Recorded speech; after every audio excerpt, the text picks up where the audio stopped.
Hey everybody, welcome to another strategy session from SaberSim. We've got a bunch of these planned for this week. It's week one of NFL. There's a lot of strategy we want to cover, a lot of things we want to share, but this one is an exciting one. We've had a lot of requests for showdown and single game content, and with tomorrow being opening day effectively for the NFL with the Thursday night game between Tampa Bay and Dallas, this is a really good time to cover it because honestly, the contests look great and really excited to get into this and share some good tips on how to beat showdowns, showdown GPPs specifically. And so what we're going to do is just cover three rules here. But before we jump in, there's one thing I want to make sure you've heard about, and that is our week one giveaway. So we're giving away over $2,000 in DraftKings contest tickets. And the first prize is going to get a $1,500 entry to the $200,000 Game Changer, which is a single entry contest. Second prize is getting three entries, $350 entries to the 600K Power Sweep, which is a 3-max. And then third, we'll get a $75 entry to the single entry, 250K End Zone. To get in on this, it's very easy. All you have to do is change your DraftKings avatar to the SaberSim logo. At the bottom, you can see a link to that. If you just go to SaberSim.com, click on Winner's Circle, there'll be another link in there. And we'll get this link added to the YouTube description once this is all done. But yeah, get the logo, upload that to DraftKings, and then literally all you have to do is enter Thursday's 125K first down on DraftKings. This is a 20-max contest, $1 entry fee. We'll definitely talk more about this in just a minute, but this is a really good contest, and you're going to get one entry into our giveaway for every entry that you put into the contest. And all you have to do is just send Andy at SaberSim.com a screenshot of one of your lineups after contest lock. So if you put in 20, you don't have to send me 20 screenshots. Just send me one. We'll go through afterwards and just verify how many entries you had. But that's really it. On Friday, what we're going to do is, I think at 11 a.m. Eastern, we'll randomly select the winners, coordinate with DraftKings to get those tickets put in their account, and everyone will be good to go. And so again, there's literally no catch. All you have to do is just change that avatar and enter those contests, which I'm guessing a lot of you are already going to be doing if you're on this stream. So here's a way to get some extra equity along the way. But with that out of the way, let's just jump right into it. So the three rules for beating NFL Showdown in single game GPPs. The first one is play the right contests. So we have a video that breaks down contest selection and bankroll management. Check that out for a deep dive into all the intricacies of this. But I'm going to give you a high level of what matters for showdowns. Jordan, if you want to put on the cheat sheet. Yeah, so this is from that other video where typically what we suggest is not playing more than 5% of your bankroll on a single slate. With showdowns, actually, though, I would lower that to no more than 2%, because the issue there is that you're putting all your eggs in one basket. Is how you're building these lines for this single game is all that matters for showdown contests. Whereas if you're on a main slate and you're off on a couple of games, that's not that big of a deal because there are going to be plenty of games that you're right on, and it's going to balance out. So it's not that as risky. But when there's only one game on the slate, you've got to get that one right. And so there is just going to naturally be more variance in that. So I would recommend 2% of your bankroll on a slate. I would also just like to cut in and say showdown strategy is inherently, you're going to be a little more risky because you can't just play all the chalk plays without having your lineup duplicated a bunch of times, which we'll get into shortly. So it's a more risky way of playing. So I think definitely recommending a smaller percent of your bankroll is really smart. Yeah. And so additionally, you're not trying to put in more than 0.5% on a single entry. Really what you're trying to do, the way I can summarize all these rules is you're trying to put as many lineups as you can into the best contests. And so all of your entries should have a unique lineup. What you want to do is take advantage of this concept we call effective entrance. And what that means is you take the total number of entries in a contest and divide that by the entry limit. So I will just quickly check out some of these on DraftKings. So like the play action, or that's for Sunday. Let's just jump over to Thursday. Yeah, so we've got the first down, for example. It is $1 entry fee, 20 entry limit, and there are 150,000 entries in it. So you do 150,000 divided by 20, and that gives you an effective entrance of 7,500. And what that really is trying to ballpark for you is if everyone that entered this maxed it out, how many people would it take to fill up the contest? The higher that number is, the easier the contest is going to be, because it just means that you're playing against weaker players on average. There's only so many sharp players. There's only so many pros out there that you really want to avoid. And when that number gets too low, you're going to be playing against a lot of them. And the way you make your most money in DFS is by playing against the easiest to beat opponents. And that's how you do it, is just finding the high effective entry contests. From there, start with the cheapest contests. You want to pick the contest where the top pros cannot play, and you do that by playing things with buy-ins under $3. If you have more than $1 million in lifetime entries, you can't, on DraftKings, you can't even see the contest below $3. But on any site, on DraftKings or FanDuel, you can't actually even play those contests.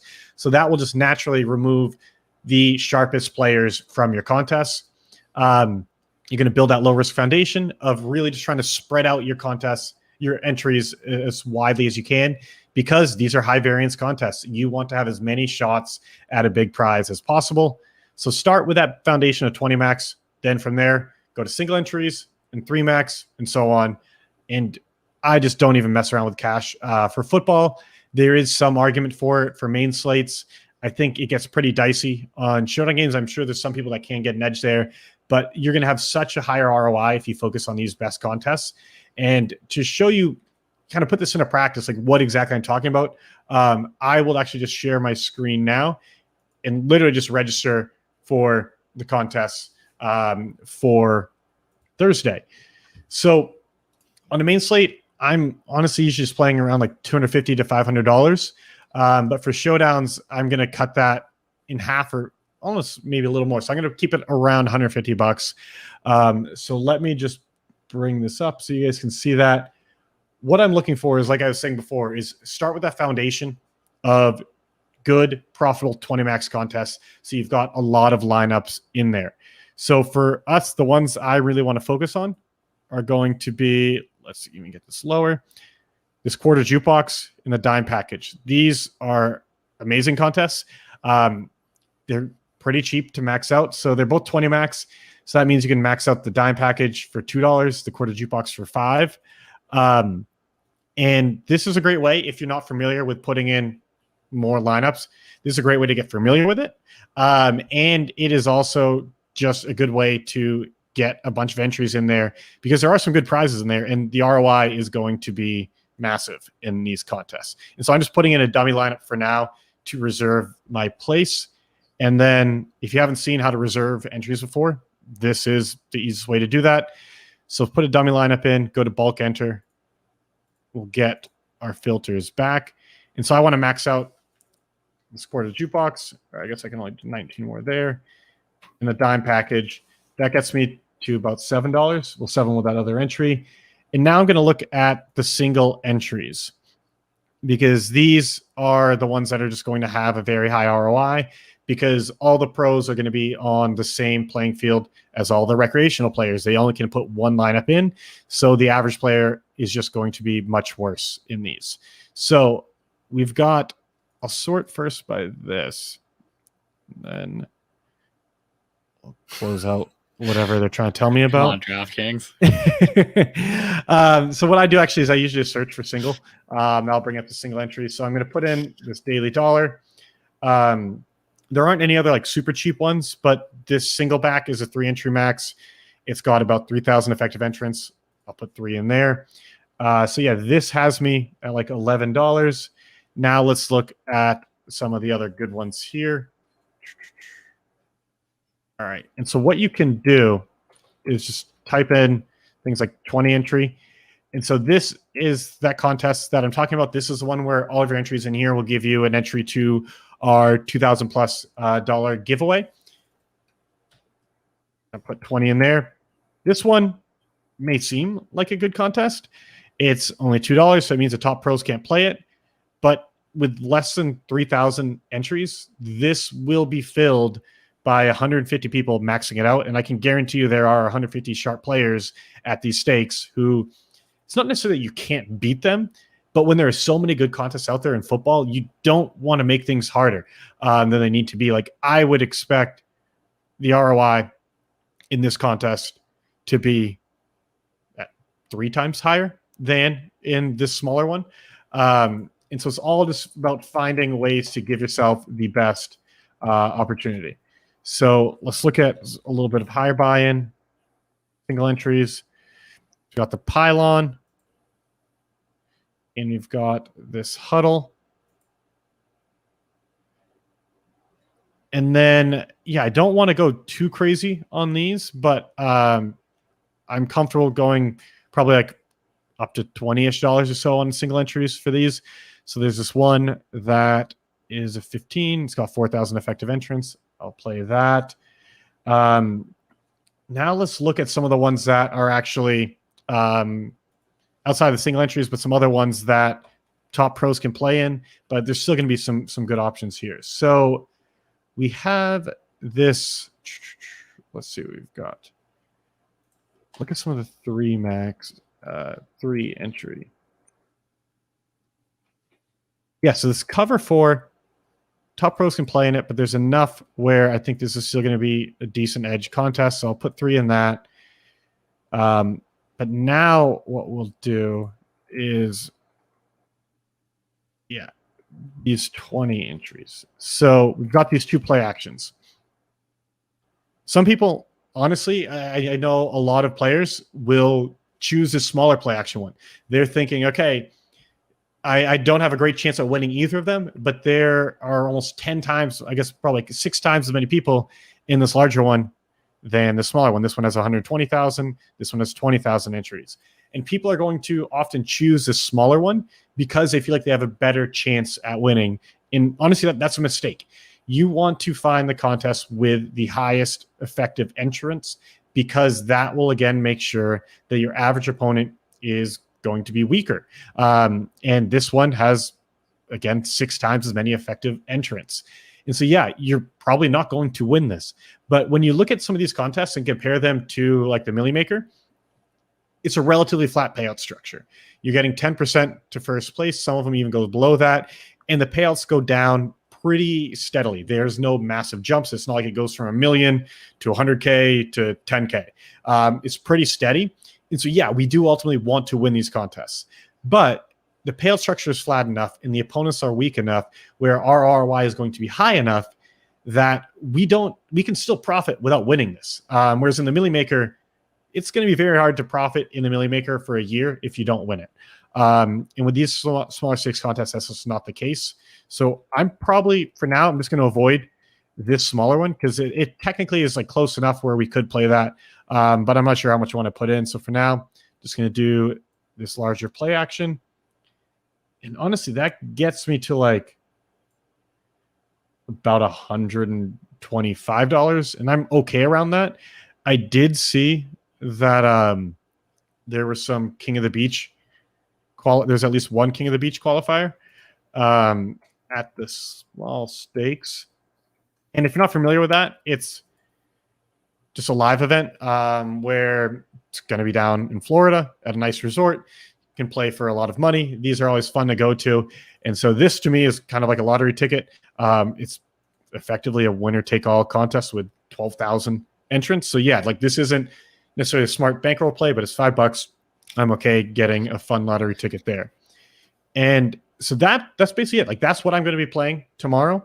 And that sort of showed how I'm following those bankroll management contest selection rules in a way to just maximize my ROI because I think it's just something that in general, people do not spend enough time thinking about that.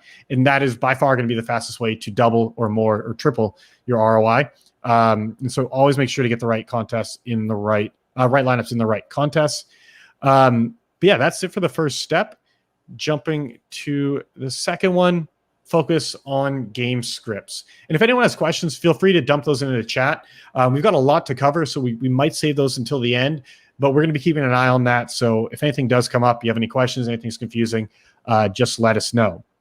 But yeah, so when we're talking about game scripts, what we're really trying to say is this is what matters more than traditional average projections. And when we're talking about traditional projections and optimizers, those are built on projections that represent the average outcome for each player. But the problem is that averages don't come close to representing reality. And when you're playing GPPs, you don't care about an average performance. You care about their top performance, because that's what you're going to need to get if you want to do well in these contests. And you care about how often they get there. This is a big mistake, relying on average projections for pretty much all of DFS, but it is most costly on showdowns and single game slates.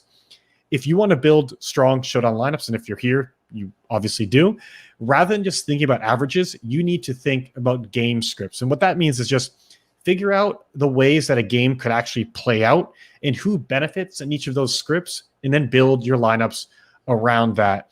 It's like one example of this that Jordan and I were talking about earlier. If you're looking at just like average projections, you're going to see, especially on like Tampa Bay, you're going to see 3 wide receivers with very similar projections. And if you're just using average projections alone, there's a good chance you're going to get all 3 of them in your lineup. And that's not going to be a good play, because while 2 of them may and probably will do well together, it's very unlikely that all 3 are going to be worth playing. But if you're relying on averages rather than thinking about the game scripts, thinking about how the game actually plays out, you're going to miss that. And this is literally what we're doing, building game scripts, when we're running our thousands of complete game simulations. And if you're not familiar with how SaberSim works, we create our projections by simulating a full game thousands of times, one play at a time. And when I say complete game, I literally mean that. We start from kickoff and we keep track of the score, the clock, and dozens of other factors along the way that influence play calling and performance. And we truly model out, this is how a game could actually play out from start to finish. And we do that thousands of times. And no one else does this or even comes close. And each of those individual sims is a potential way that the game could play out. And then we actually have the optimizer that lets you use all of those individual game scripts to build your lineups in SaberSim. And so actually, I will jump over to SaberSim and let's just figure out the best way. Jordan, do you actually want to bring that up? You're muted. Yep, I've got it up here now. Okay, cool.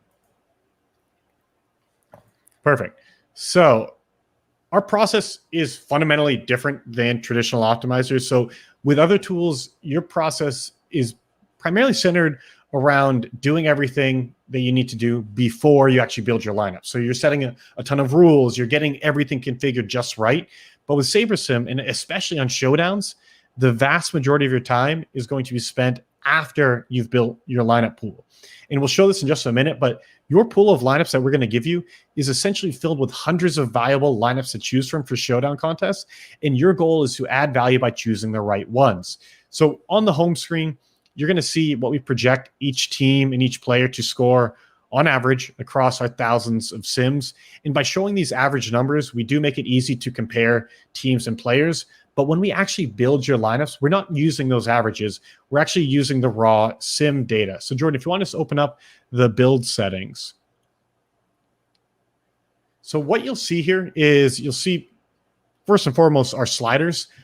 This is how we incorporate all of that sim data into your lineups. And we're automatically adjusting the default settings here based on the slate size in the specific contest you're playing.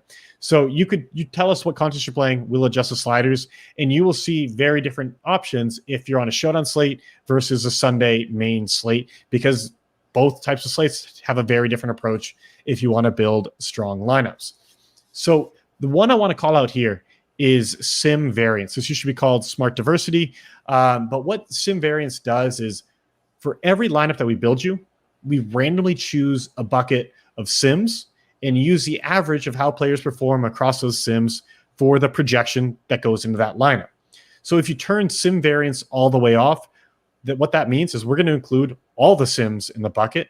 And that just means that the projection we use in each of your sims is just in each of your lineups is just the overall average. And that's going to function the same way a traditional optimizer would.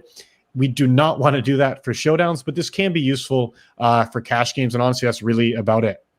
As you increase sim variance, we start using smaller buckets of sims, and that helps us better reflect a player's true range of outcomes in your lineup. So when sim variance is at 10, that means each of your lineups is actually using a random single sim for its projections. So, for example, in one sim, the Cowboys may blow the Bucs out 21-7, while another could be a 31-28 shootout. And the lineups that are built are going to reflect the way those games actually played out in the sims. And because we're simulating the complete game, again, play by play, from the opening kick to the last second, these aren't just random scores.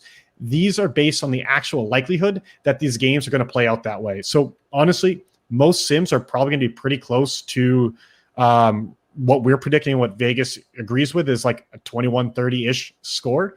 But as anyone who has watched any sports at all knows, is that the most common outcome is that, but it's far from the only outcome. And so when you build showdown lineups with a traditional optimizer, you're effectively building lineups as though every single game plays out that 21-30 outcome. And that is a huge mistake, because the only time you're going to profit is when that actually happens. And you're going to be competing against all the other people with the same assumptions. And so you're going to have a ton of duplicated lineups with them. And again, that is not the only outcome. It might not even be the most common. It just might be the modal one. It might not be happen 50% of the time, but it'll happen more common than others. And so what we recommend doing beyond the step, and so actually, Jordan, what I would say is, we'll leave it at the defaults. We'll build 20. We can do a smaller pool of just like 100 for the lineups. Okay. And then we'll hit build. And Perfect. I think I just want to butt in here and just talk about, this is what we're talking about when we're saying a lot of this happens in the post-build process and the pre-build process. For those of you coming from a different optimizer, you might be used to being like, okay, I'm setting all my rules, I'm trying to figure everything out, and I'm not even building lineups until I figured those things out. The SaberSim process is actually different, where we want you to build your lineups. We also want you to do it for research. We want you to build a lot. And then once you have that build, use the tools that we've given you to find those sort of game script types of situations that you might want to favor, or see what lineups are optimal for different sets of simulations, and just look at the lineups we're giving you. And your job really is, as Andy said before, you're trying to prioritize which of the lineups in your pool actually get into those final 10 or 20 or 50 or whatever lineups you're making. Yeah, I'll just add on real quickly there. Yeah, a traditional optimizer is going to leave you with a bunch of averages, assume that the average plays out 100% of the time, and leave it up to you to set all these complicated rules to get different types of game scripts into your lineup pool. The really nice thing about SaberSim, because we're simulating every game, building these lineups on sim variants of 10, is that we know that our pool of lineups, any lineup we're seeing here, has a simulation in our base of simulations that backs up this lineup. It allows you to work from a really strong foundation, and you get a little bit of a comfort knowing that all of these lineups you're seeing here have a game simulation, a possible game outcome backing it up. Yeah, and actually, this is to go on a little bit of a tangent, but I think this literally just got added within the last like half an hour. Like right before we hit record, Matt let us know that there's an update to the way this works. And like what we're actually doing is, if we find that a lineup is the optimal lineup from more than one simulation, we're going to increase its SaberScore. We're going to give that lineup more weight, because yes, you do want to have one that works for the perfect game script, but you would like it to be a game script that like actually happens more than once in 10,000 times. And so what we're going to do is go through and figure out, how often do these come up? How often and how many simulations is this the optimal lineup? And the more that happens, the more weight those lineups will get by increasing the SaberScore. And so that literally just got added in here. So that, I think, just out of the box is going to make everyone get much better lineups. And actually, Jordan, I would, if you make the exposure table a little narrower, you can probably see two lineups side by side. Perfect. You want to do That's 3? Good. Oh, no, 2 is perfect. Yeah, 2's, I'd shrink it a little bit. Yeah, we don't need to go too crazy. Okay. No, keep going to the right. Oh. no, you're on the right. Yeah. There we go. You're on the left. Perfect. All right, we're good. Stop. It's going to go away. All right. No, we're good. So, yeah, I just want to show you guys, like, I want to be able to make it clear, like, all the lineups that you're getting, so you can see how some of these work. And at this step, Jordan's going to talk in just a minute about like some other ways to add value to the process, some other ways to increase the of your lineups. But like what I would recommend doing is just giving them a quick pass to try to figure out what happened in these games. Like what did the game look like where this was the best lineup? And don't obsess over this, because honestly, like we've invested an insane amount of time into improving all of the conditions in our sim. So like, yes, there will be a few outliers where like it might not make perfect sense, or it's just too uncommon of an outcome for you to want to play. But on average, and more than just on average, our sims are very strong, but it's still worth just giving a look to see, okay, what has to happen for this to be the optimal lineup? And just to stress this a little bit more, it all goes back to probabilities. It all goes back to the range of outcomes for individual players as well as for games, because so often in sports media, you get these narratives. You get, oh, this is the revenge game, or this is X, Y, and Z. And sure, there's going to be some matchups where you think a huge percent of the time it's going to be a blowout, or it's going to be a running game, or whatever it may be. And you may be right, but it's never going to be 100% of the time that will be the case. And so you don't want to just fall into the trap of putting all of your lineups behind something that's not going to happen 100% of the time. And so this is really why it is so important to put in so many lineups into your contest. You don't want to just be putting in 5 lineups in your showdown slate. I mean, it might be profitable, but it's going to take you a while to realize those profits because the swings are going to be massive. So what you want to do is be able to take advantage of those range of outcomes, give yourself as many chance at hitting on the right ones as possible. And we've already shown how to do that by picking the right contest. But yeah, let's kind of just like scroll through some of these lineups. Like Jordan, you want to like explain like what you think is going on in some of these? Let's just start like the top one. Yeah, so I mean, one thing I was going to mention just to start it off, and Andy, you touched on it, but this SaberScore calculation for showdowns here is going to incorporate how often or in how many different simulations is this lineup optimal, or is it the best lineup we could build for that game simulation? So what I like to typically do, and I think it's a little bit easier on lineups that have a little bit of a lower SaberScore, but I'm typically just going through here and looking for lineups that maybe have a game script that doesn't really make sense to me. And I think the important point to stress here is we're not necessarily trying to eliminate lineups that have contrarian game scripts. In a game like this where we have a 50-point total, I think Vegas and SaberSim alike both think that this game's going to have a lot of scoring. I think a contrarian game script is maybe one where the defenses succeed, or the teams struggle to score touchdowns. Maybe the kickers are viable. Maybe the run games get going and the game just slows down overall. Those are game scripts that you can still explain. They still make sense. They may have some lineups that show up in here that are contrarian, but still make sense. I think the common mistake that happens with showdown lineup construction overall is people eliminate game scripts that they feel are unlikely because of Vegas or projections or other signals, instead of trying to eliminate game scripts that just don't really make sense or speak to your intuition. So I'm particularly here looking for sets of players that I think would be difficult all to have success together. Possible combinations depending on the slate would be, Andy mentioned it earlier, but 3 wide receivers all from the same team. Both of these teams are constructed pretty similarly. They both have a trio of wide receivers that soak up a lot of target volume. Really, I guess, including the tight ends, 3 prominent pass catchers all showing up in the same lineup. Another one, actually, that would be a really good example is a lineup like this. There's clearly a game script here in our simulations where Giovanni Bernard, Ronald Jones, and Leonard Fournette all show up in this lineup. But that's a difficult game script for me to explain. I have immediately some questions about how all 3 of those players have a ceiling or a high-performing outcome.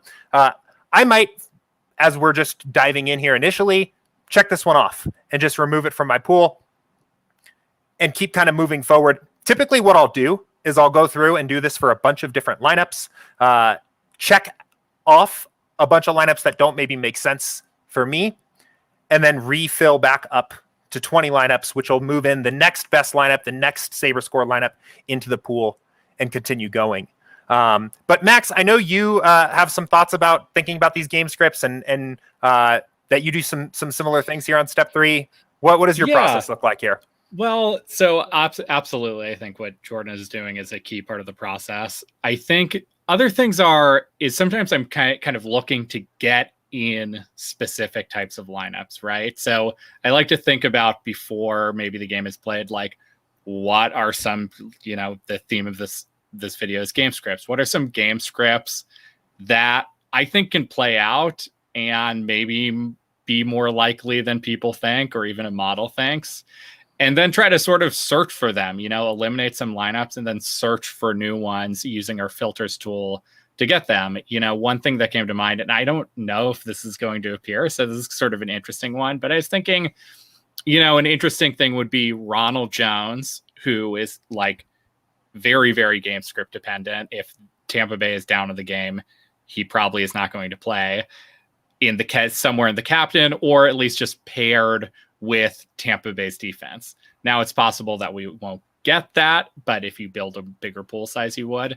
But something that's a game script like that, I might look for something in that way. I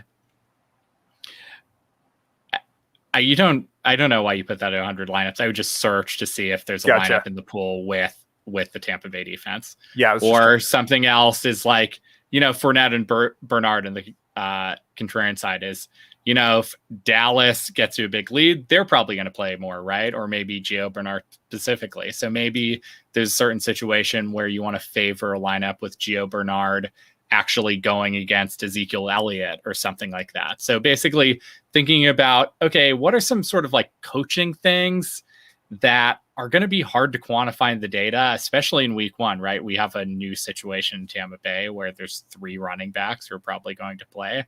So sort of looking for those types of scripts and then using them to add back in from the lineups I removed instead of just filling up to 20. I like to search for those lineups and add them in, or just raise the exposure or things like that. So I'm sort of trying to figure out, and I haven't thought about this game that deeply up until this point, but I'm sort of looking to add those into my pool. Or, especially a really easy way to do this is just look at the captain position and think about, okay, what are some high upside, plays that I might want to get more of? Maybe you think Mike Evans is a more high upside play than we're giving him credit for. You just want more of him.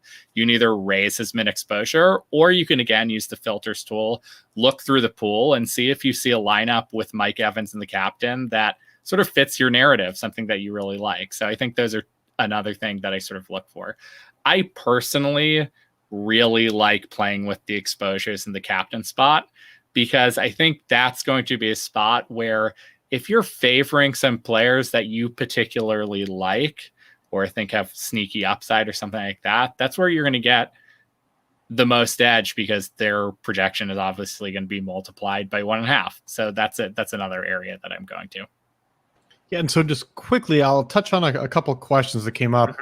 So Skull Clown just asked, this is going back to one of the earlier questions, why do you recommend big field tournaments to build a bankroll? Doesn't make sense to me, and it doesn't make sense to a lot of people. But honestly, this is something that I think is one of the biggest misconceptions in DFS, is that, yes, it is going to be very unlikely that you win a contest with 200,000 people in it.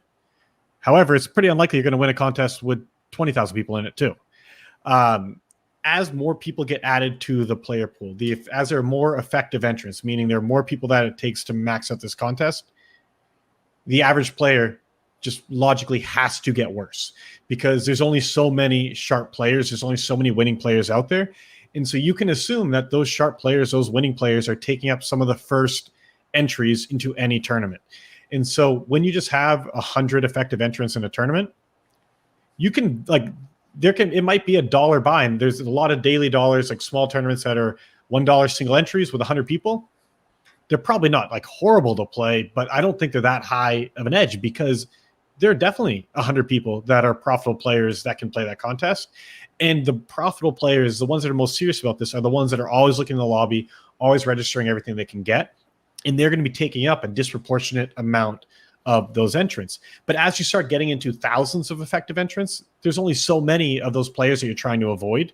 So yes, the number has to go to the number of the skill of the average entrant goes down as more entrants are there. And this advice doesn't really apply to the higher stakes contests or something like the Millie Maker, because the payout structure is just very top heavy. So 20% or more of the prize pool goes to first place, and then it just drops off a cliff to every other position. And so if you want to be profitable in a contest, you need to win. And that doesn't mean they're not profitable to play. It just means the variance is going to be massive. And so for these lower stakes contests that have a flat payout structure, meaning a smaller percent of the prize pool goes to first, and from there are gradual steps down. Yes, you want to win, but if you don't literally win the contest, you can still consistently win money. And that's ultimately our goal, is trying to find the way to consistently profit throughout the season and over the season. And again, like, variance is a function of payout structure and your edge. And so if it's a winner take all tournament, it doesn't matter how high your edge is, it's going to be pretty high variance. But if it's a flat payout structure and your edge is literally triple what it would be in a smaller contest, you're going to have lower variance than playing that smaller field contest. So again, it might not be intuitive to everyone, but like, these contests, if you put enough entries in them, and that's why you have a unique lineup in each of those entries, your variance is going to be lower, your ROI is going to be higher, and this is by far the fastest way to grow your bankroll. One other thing is, just on this note, Skull Clown back with another one. What if you do 150 lineups? I think honestly, like, if people are following our advice here, you probably should be building at least 150 lineups. Like, I think I probably put in probably around that. Like on the Showdown slate, like, you're going to be putting in a lot of lineups, and like, yeah, you do want to do some manual oversight of them. But rather than spending your time, or frankly, wasting your time programming in a bunch of faulty rules of thumb, like saying, okay, all my lineups need to have this many wide receivers and then this from the other team and this and that, like with traditional optimizers, you don't have to worry about that. You can instead just do a quick quality control where you look through, and again, you're not going to be removing like half the lineups. It's maybe 10% at most. You probably, if you're doing 150 lineups, this might be 10 that you take out of there. If you don't have time, you don't have time. And it's all about adapting your process to the amount of time you have so you can add the most value. But this is just by far one of the most efficient ways to improve the process, is go through, make sure the lineups, you can figure out a reason for why that makes sense. And like, it can definitely be a little bit tedious, but honestly, I don't think this should take you more than 10, 15 minutes. And compared to traditional tools, that's a big step up. Can I cut it as well? Yeah. Because I think the other thing is, using the filters that we have is going to really help as well, right? You can say, exactly. You don't have to wait to see a lineup to see that you don't want it, right? Maybe you can say, I don't want to line up with Gio Bernard. Like we said, we filtered out this Gio Bernard, Fournette, Ronald Jones lineup when they're all together. Well, you could just use the filters, find that lineup, and then eliminate it. And there we go. So now it's out. Yeah. And that takes about a second, right? So you want to think about, what are the lineups that I don't want? And then just use the filters to take advantage of that. Or what lineups do you want? Use the filters to find them in your pool, right? So we make it pretty easy for you to filter through these in a way, like, we've tried to structure this in a way where you can say, okay, let me look through these lineups as quickly and easily as possible, so I can really get the 20, the 50, the 150 that, you know, this person was talking about, lineups that I really feel good about, right? So we've tried to set this up in this way, and there's a lot of tools to do that. And it just requires a little bit of, okay, just thinking about what do you not want? And sometimes looking through the lineups, just scrolling through, can help give you some ideas, right? So yeah, I think that's something to think about. Yeah, that's a good point, where it's like, you don't necessarily need to brute force this and look at literally every lineup. If you're not as familiar with the game, maybe going through every lineup would be helpful. But if you have a good idea going into this, the filters are going to make it super easy to do this. And then Jeff just quickly asked, what data or stats comprise your leverage score? So leverage is actually pretty simple. We just take its exposure minus ownership. So it's just saying, okay, we have sorry, it's actually small on my screen. We've got 85% of Prescott, and the field has 58.7% of them. We have 26.3% more Dak than the field. And this just gives you a quick way to maybe do some quality control. Like, okay, are there any spots where I have way more than the field, or are there any spots where I don't have enough? And so that's something new that we added there. All right. And then Clement asked, after build our lineup, we don't need to add any rules. And yes, so we do allow for people to set rules in the build settings, which is step 2 of the process. However, especially for showdowns where we're able to use individual game simulations to build your lineups, you just don't really need to. We would showdowns. I would go further. Games, I'd say you don't really want to. Yeah, you shouldn't. Yeah. Right. Yeah. It's like individual games are so nuanced, then they're so game script dependent. That's why I keep hammering that home, where it's like the rules of thumb that may work okay for bigger slates, which again, like we don't advise using a ton of rules in general because we're able to leverage all of our simulation data unlike traditional optimizers and projections.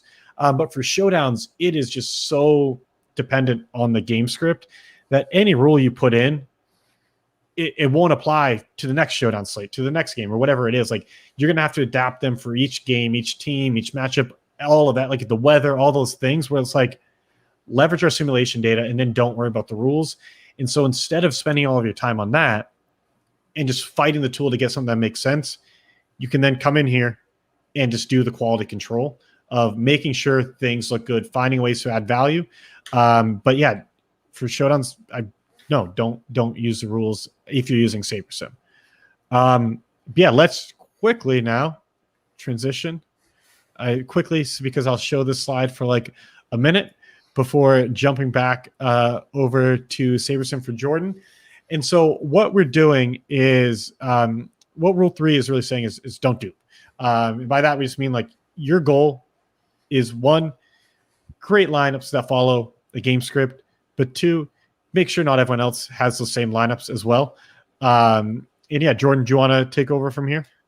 Yeah, absolutely. So if you guys have watched Office Hours before, you know how I feel about duplication. But the big reason that it's on here as a rule and why it's so important in showdown contests is just with the smaller pool of players that you can play and an even smaller pool of players that are viable for lineups, it's very likely that people are going to build duplicate lineups, right?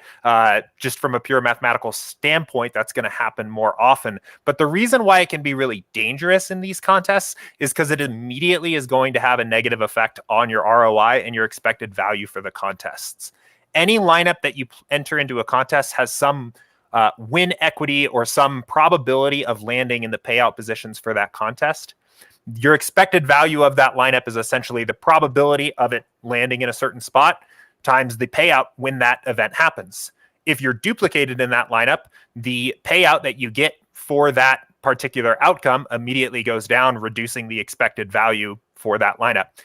Because the pool of viable players you can play in the contest is so much smaller, these lineups are more likely to be duplicated. It's something that we really need to pay attention to in showdown contests. If you've watched our NBA showdown video or our MLB showdown video I did with Chris, this is a common trend. We've talked about it for all 3 sports. It is just as true for NFL, maybe even a little more so because these contests are so big. So there's a few things that you can do in SaberSim to lower your chances of being duplicated in your lineups. So I'm going to actually go ahead and pull SaberSim back over up here. Yeah.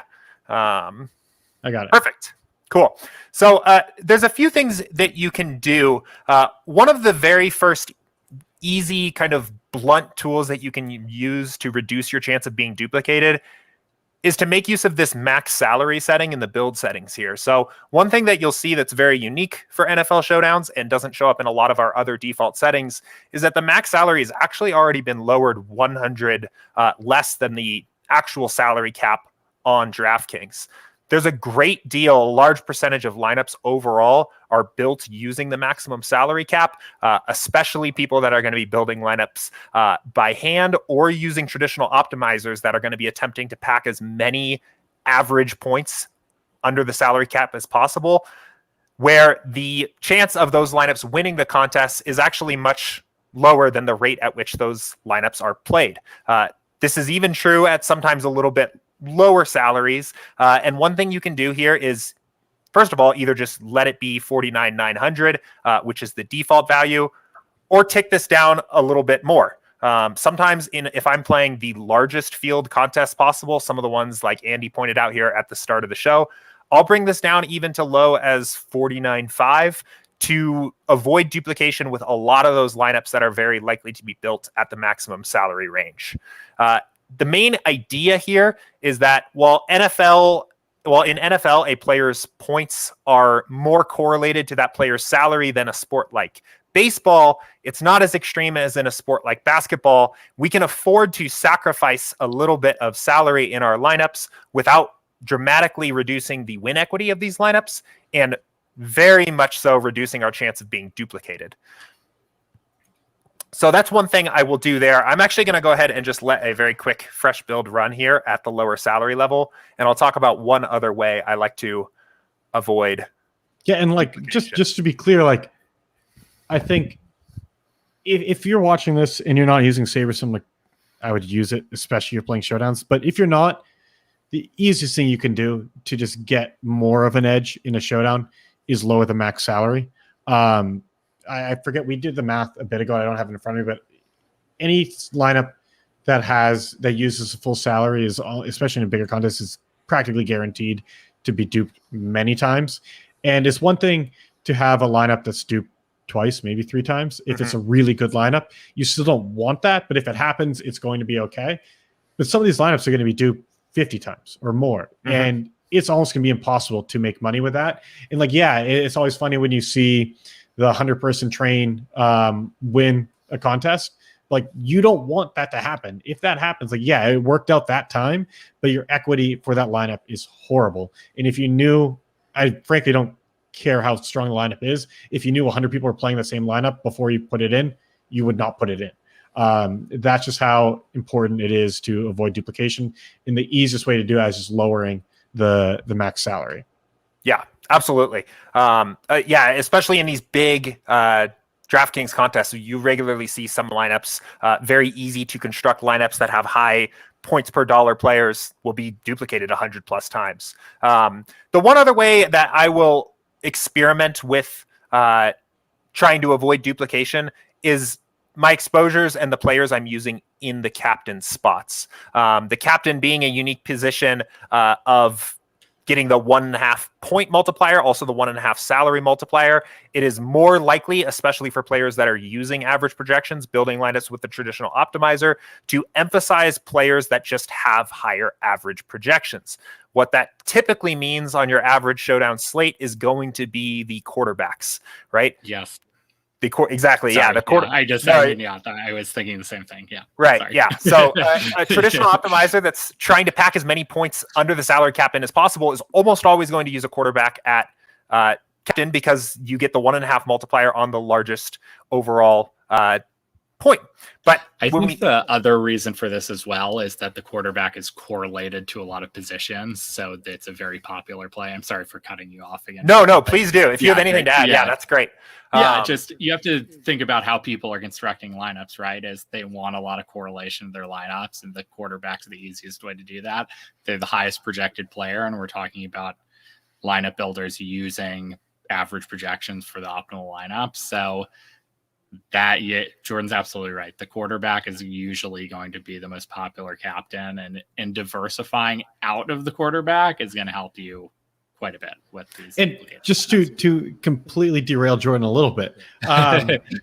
So one thing to really harp on here is, because what Max was saying before, because we're giving you a pool of viable lineups, when you get rid of some of the lineups with a quarterback in the captain, it's not as though you now get like a shit lineup. You're getting other viable lineups that were already in there that just happen to not use it.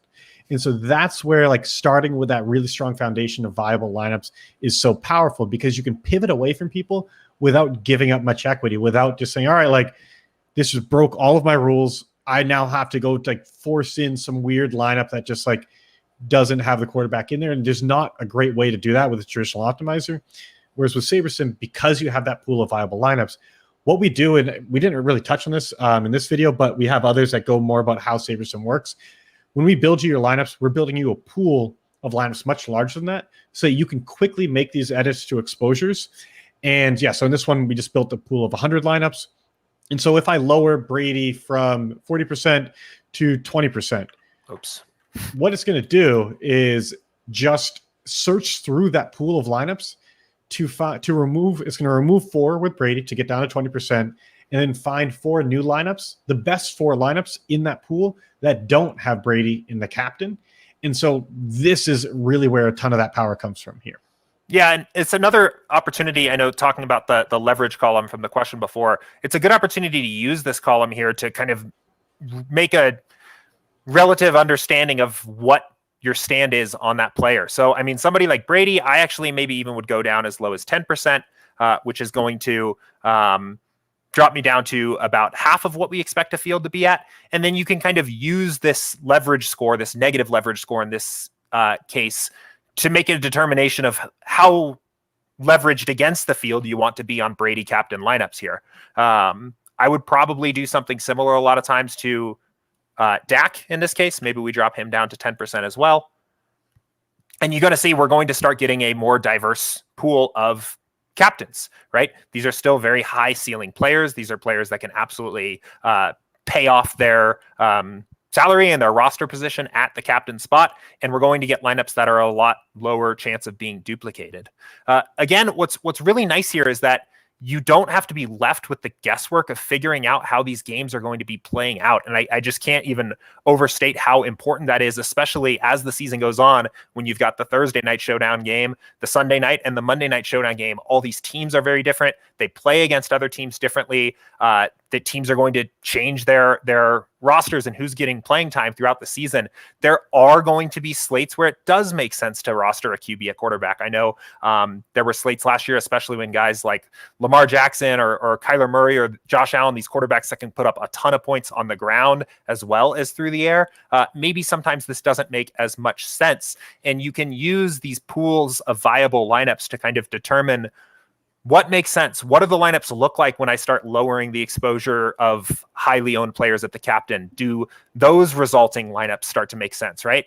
This video is not so much intended to be, these are the steps that you walk through in chronological order. This is almost more of a toolbox of ideas that you can apply however it makes sense to you. Now that we've applied some exposures to Tom Brady and Dak Prescott here, we could again go back through and start looking at some other lineups here and seeing if these lineups make sense from a game strip standpoint, or looking at our filters again and looking for certain combinations of players that don't make sense.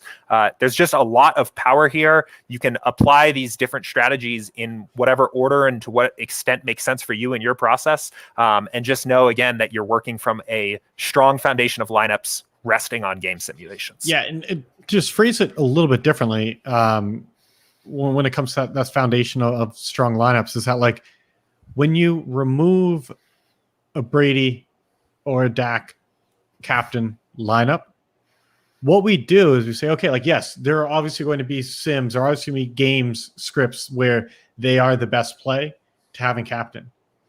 But show me some where they're not. Like you're telling the ability to dig through all those sims and say, okay, like find me a sim where this is another game strip. This is a thing that happened or could happen. Find me one where, based on the way this game played out, you wouldn't want them in the captain spot. And that's a really important nuance there, is that, again, it's shifting things to find the game scripts that that are still game scripts. They're just less common ones, less popular ones, so that when they do hit, you're going to do disproportionately well because the rest of the field just isn't on those ones.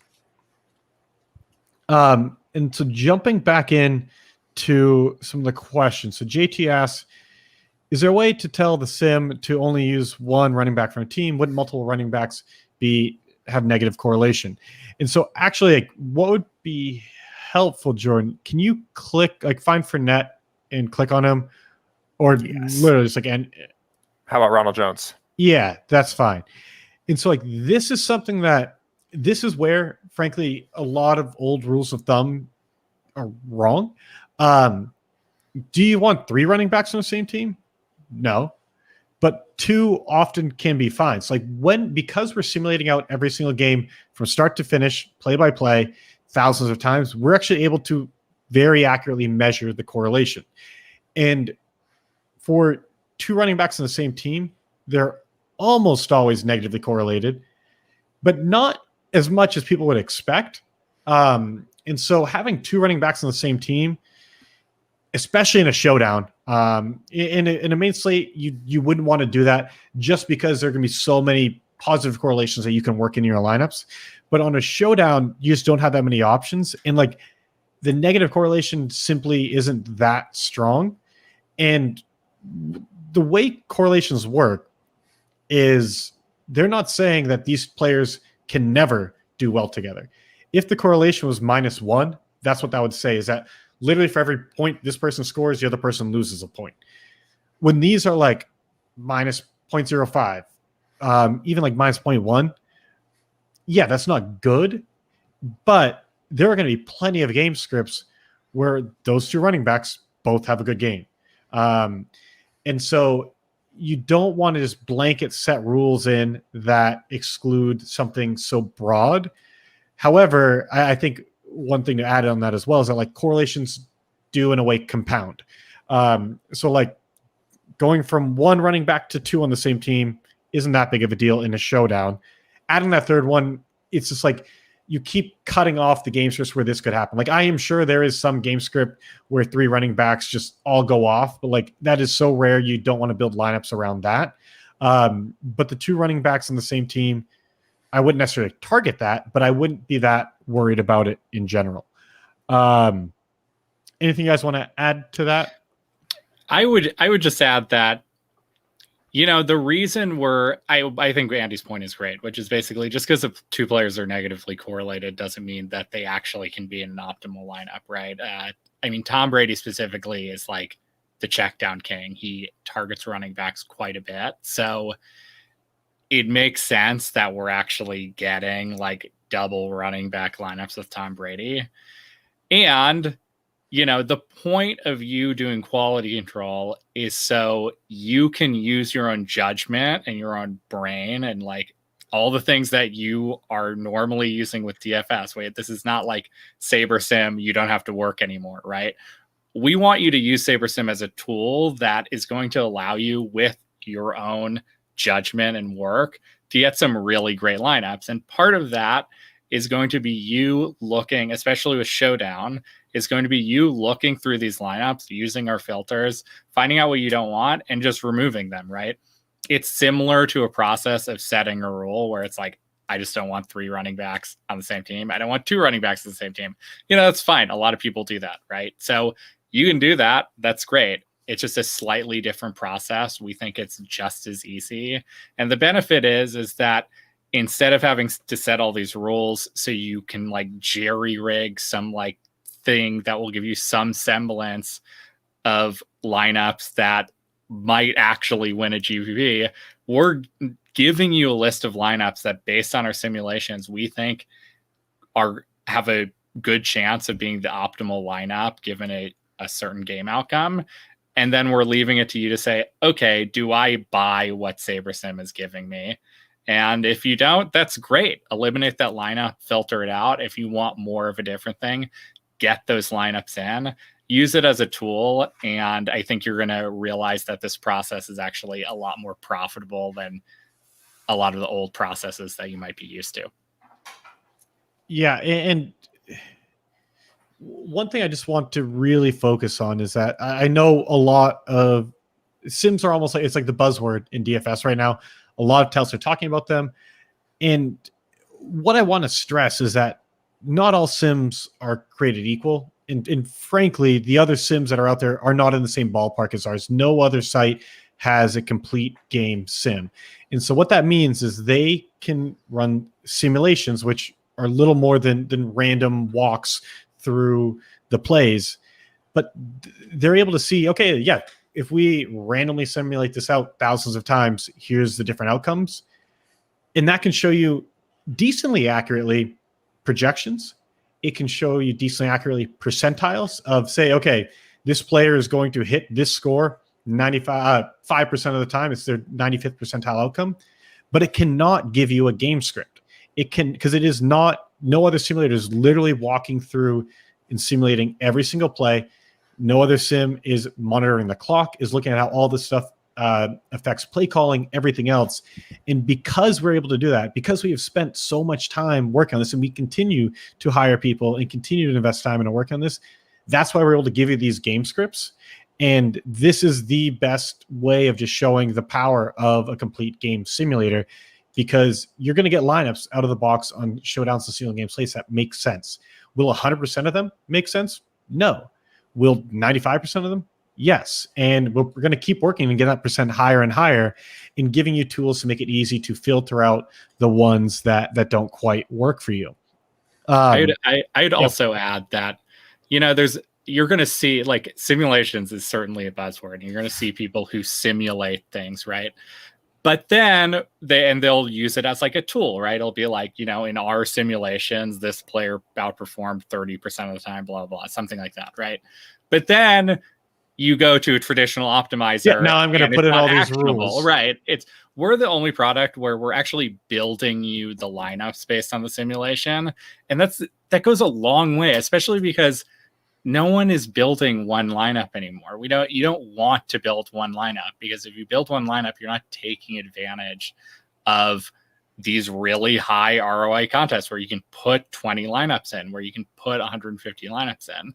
And so when you have a lineup builder that's actually built on the simulation data, that's going to help you a lot take something that is really useful and that everyone agrees is really useful, simulating the game, and actually like getting that into your lineups. Because otherwise, I actually don't know how you would do that besides having a really advanced jerry rigging of some traditional optimizer, which I don't know. No, I think frankly that is how the majority of people are building Showdown lineups. Is they have, if they're winning, they have these super complicated rules. They spend all their time up front getting these settings, programming everything just right to get lineups that make sense. But even then, they're losing out on all the nuance, because they're excluding too many players from the same team. For maybe they only want one running back from the same team. Thing like this. We're like, yes, on average, that's fine. However, again, we are not building lineups for the average outcome. And yes, on the running back note, Chris from our team actually chimed in and said that, like rules like one running back also ignore slate specifics like pricing. And this is a big thing too, is like there's so many variables in DFS where these rules of thumb just completely ignore it. Is sure, there are, on average, if you want to exclude two running backs from the same team on a main slate, that's not going to really hurt you. On Showdowns, these rules of thumb can be really costly. And even beyond that, like there are going to be some people that are priced so cheap that it makes sense to eat some negative correlation, because there are enough game scripts where they still have positive outcomes with people they might be negatively correlated with. Let me see. There were a couple other questions. So Mike asked, is there no way you can remove the players projected at 0 on the left side for easier viewing? Right now, no. But this is actually something that when I read your question, I immediately made a note in our project management system to work on this, because we added a way to do this on the home screen in the new SaberSim, but actually removed it on this screen, which doesn't make much sense. So we will get that back in. Honestly, probably not for this week, but in the next couple of weeks, we'll get that back in to make it easier, just kind of keep things clean. And then Skull Clown, how important is SaberScore? I sometimes tend to doubt my game theory because the lineup I want has a SaberScore of 95 instead of 100, that sort of thing. SaberScore can be... This was a hard one to answer, where it's like, I view SaberScore as a really good tiebreaker. If there are, and like, actually, it's funny I say that, like these two lineups at the top have the exact same SaberScore, but slightly different proj score, but different ownership. There's like a bunch of different variables there that come into play. But the way I look at it is that I use it comparatively, is say, okay, if these two lineups are close, I'm going to go with the one with a higher SaberScore. But if I have some reasoning from my own research, from whatever I've been watching, whatever I've been doing, that has me favor one over the other, like I can trust that to override SaberScore. It's really just meant to be that measuring stick for when you don't have a strong opinion on it. And so if there's a lineup that you want, and it's more than just like a gut reaction, it's like, all right, like I think this lineup's better for that reason. If it has a lower SaberScore than another, like that's fine. Don't obsess over it. It's more just saying, in the absence of strong opinions, use SaberScore, but don't feel like you have to treat it as gospel or anything like that. All right. Was there anything else you wanted to add on avoiding duplicates, Jordan or Max? No, actually. Forgot that's what we were talking about. No, that about covers it. I guess kind of in summary there, yeah, make use of max salary.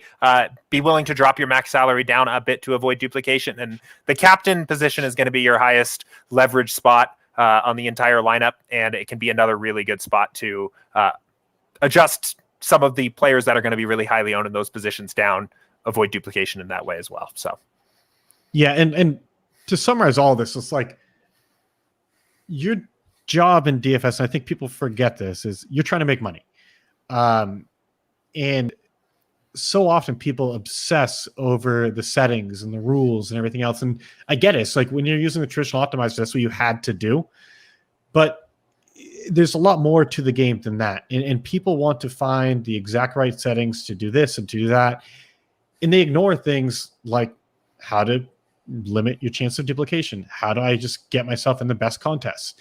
And those are ways, like, you're burning money if you're not paying attention to those things. These are things that we've shown you that, frankly, don't take a ton of time, but really have a noticeable immediate impact on your ROI. You can put the same lineups in a bad contest and lose money, and in a good contest, those lineups will make money. Like, it's not as though like this choosing the right contest gives you an extra 2% ROI. It can literally turn you from a losing player to a winning player. And if you're already a winning player, it can have a significant impact on the ROI. Same with what Jordan covered here on avoiding duplications and avoiding the ways of doing that. It's not complicated. Don't make it more complicated than it needs to be. But yeah, if anyone has other questions on Showdown strategy, anything at all, let us know. Jonathan actually just asked, how effective is playing NFL Showdowns compared to playing NBA Showdowns? One strategy that seems to work is building a bunch of lineups that make sense and leave behind at least $1,500 in salary. Like if a player is predicted for 9 points, another for 13 points, but 9-point player is cheaper, and so on. Yeah, like this is something we touched on with avoiding duplicates, is lowering the max salary. It can get getting a little meta here. Like, what we're trying to do with all our content is give you DFS advice that applies regardless of the tools that you use. With this video, it's a little bit hard because SaberSim was literally the way we've built our tools, the way we built our simulator. It is perfectly matched for Showdown, a single game contest. So it's hard to be purely objective by it. And so the reason I say that is that lowering the max salary by a few $100s in a traditional optimizer isn't going to be that big of a deal. But if you lower it by like 1,000 in a traditional optimizer, you can start getting some weird lineups that just frankly like won't follow a game script, where the rules you had put in that apply in every other situation might just not line up that well. So broadly speaking, be careful with that. If you are using SaberSim, we will make sure that like when you lower max salary, the lineups you get still make sense, still follow a game script. But that's just the one caveat I want to add there. And then, yeah, the last thing is just another reminder about our $2,000 week one DraftKings giveaway. We're literally just, giving away $2,025 in DraftKings tickets.